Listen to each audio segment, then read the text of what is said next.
New release deathmatch today. Bay Area garage psych legends, OSEES, and their 29th LP, Abomination Revealed at Last, squares off against Americana queen Margo Price and her 5th studio album, Hard-Headed Woman. The tale of the tape paints a stylistic clash on virtually every level.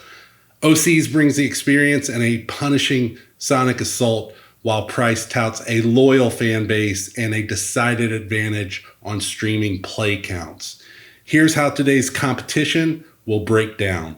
5 categories make up the scorecard: songwriting, playing, attitude, tracklist construction, and re-listen ability.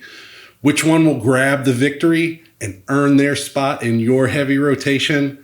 Let's get into it. Round 1, songwriting. Both albums offer strong writing in their own way. While OSEES consistently drops sledgehammers, they still manage to deliver solid harmonic structure in between the hyperactive and jittery, teeth-grinding power. The aggression stands out on the initial spin, but multiple listens reveals a more complex underbelly. Infected Chrome and Glue make up about 1/3 of the album's overall runtime and stands as the strongest songs on the album, especially Glue. The songs are dominated by rhythm, where even the guitar solos often feel percussive, but everything just fits. Coffin Wax also finds interesting ways to explore rhythm and harmony. On the other side, country music lives and dies by its songwriting.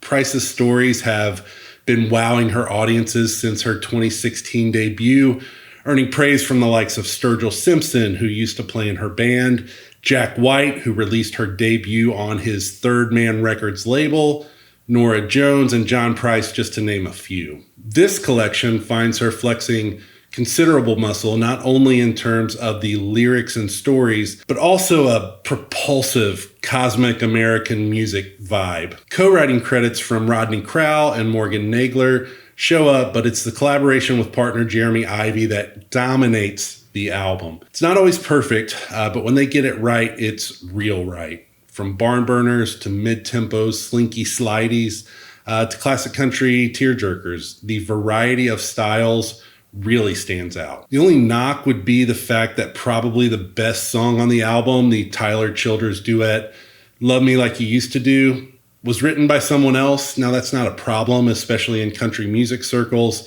However, when comparing to the OSEES that are 100% written by the band, it has to be taken into account. I'm giving a slight edge to Price here. Even the songs that don't quite work still have such a high level of craft and workmanship that any argument to make against the writing seems silly. Round 2, instrumental acumen. If country music is known for anything other than its storytelling, it would be the incredible stable of musicians piled up on seemingly every street corner of Nashville. Even the worst country albums will have world-class players, and you would be hard-pressed in the modern world to find better pound-for-pound musicianship in any genre this side of jazz or classical. Hard-Headed Woman doesn't disappoint in this area. The arrangements stay fairly tight, but legendary pedal steel guitar player Russ Paul plays on most of the album. Chuck Leavell shows up on organ and piano for a track.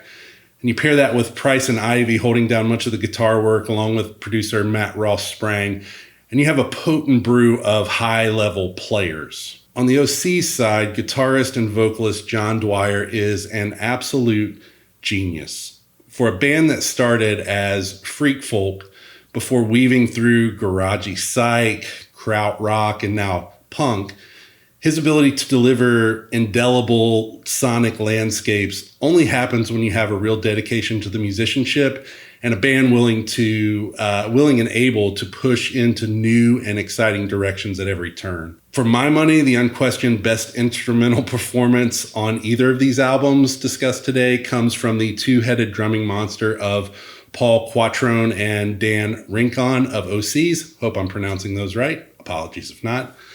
It's not a decisive round win, but I'm giving a slight nod here to OSEES. Knot it up at 1-1, and if you disagree with any of the scoring, drop a comment. What categories would you like to see included in an exercise such as this going forward?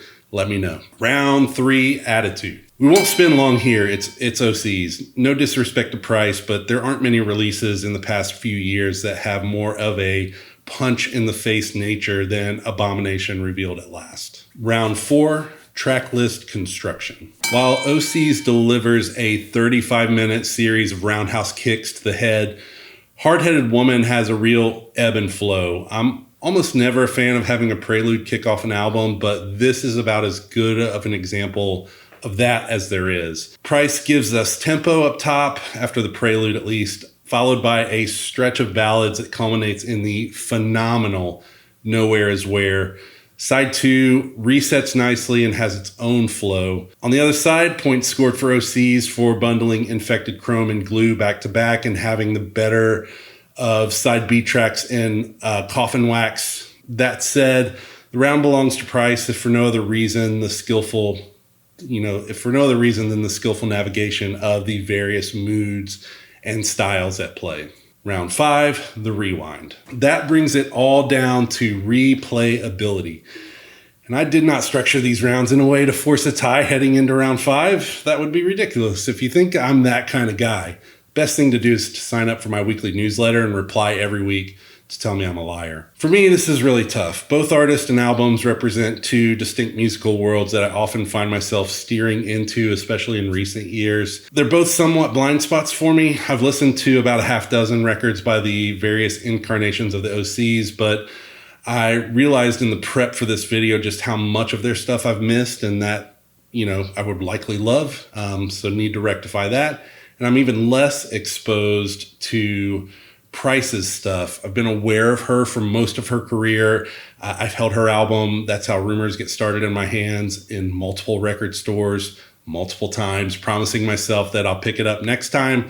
It's still not in my collection. I do have a John Prine album from his 2017 Newport Folk Festival performance, where she duets on In Spite of Ourselves, which is just lovely. At the end of the day, Love Me Like You Used to Do is probably the best song from both releases, and I think that will be the tiebreaker here to give Margo Price's Hard-Headed Woman the slightest of victories over Abomination Revealed at Last by OSEES. Again, if you disagree, head to the comments section and make your case for the Bay Area psych rock geniuses. I listen to these albums as part of my project to listen to 1,000 new music releases every year. Here's a quick speed round with some other notable August 2025 albums that deserve a spin and a few to avoid at all costs. T. Hardy Morris released one of my favorite LPs of the week with Artificial Tears. The former Dead Confederate and Diamond Rugs member delivers a rock-solid collection of quasi-country singer-songwriter gems with a rock undertone. It lacks that one big moment, though Fight Forever tries hard to fill it. Charlie Crockett's Dollar a Day continues his foghorn leghorn approach to country music.